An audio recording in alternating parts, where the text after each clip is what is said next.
তো বন্ধুরা, আজকে আমার দেওয়ার সব একসাথে ছিল, তো তার জন্য একটু ভিডিও করছিলাম। আমি সন্ধ্যাবেলার দিকে একটুখানি বাবার বাড়িতে যাবো, তো তার জন্য একটু ভিডিওটা স্টার্ট করলাম। এই দেখো, ওরা সবাই মিলে গান বাজাচ্ছে।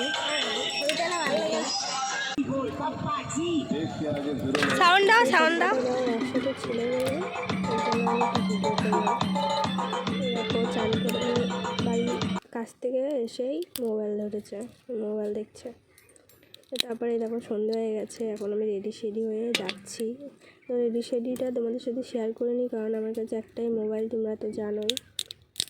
তো তারপরে এই দেখো চলে এসেছি, আর এখন আমি দোকানে বসে আছি, কারণ ওর কাজ বাকি ছিল, ওর জন্য সেই কাজটা শেষ করে তারপরে আমরা যাব বাবার বাড়ির দিকে।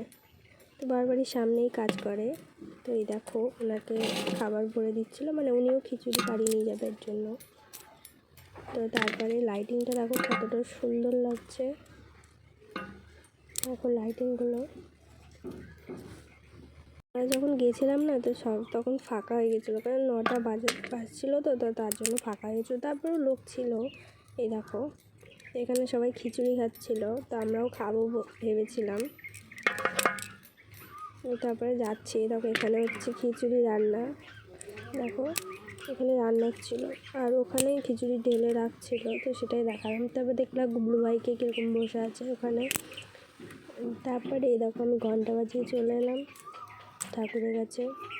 তো ঠাকুরের এই জায়গাটা কত সুন্দর সাজিয়েছে, দেখো ফুল দিয়ে, ভালো লাগছিলো। আর এইদিকে হচ্ছিলো কীর্তন, বলছিলাম না কদিন ধরে কীর্তন হচ্ছিলো, তো সেটাই আজকে শেষ, খিচুড়ি খাইয়ে দিল। তো এই দেখো এখানে কীর্তন হচ্ছিলো।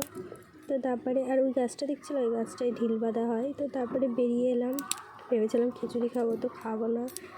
তো তারপরে একটা আইসক্রিম কিনে দিল, তো বাড়ি চলে এলাম। বাড়িতে এসে দেখো, বাড়িতে এসে খিচুড়ি খেতে হচ্ছে, ওখানে খিচুড়ি খেলো না। তো ভিডিওটা এইটুকুই, ভালো লাগলে লাইক কমেন্ট শেয়ার করো, আগে সাবস্ক্রাইব করে দিও। নেক্সট ব্লগে দেখা হচ্ছে, ততক্ষণে সুস্থ থেকো, ভালো থেকো, টাটা।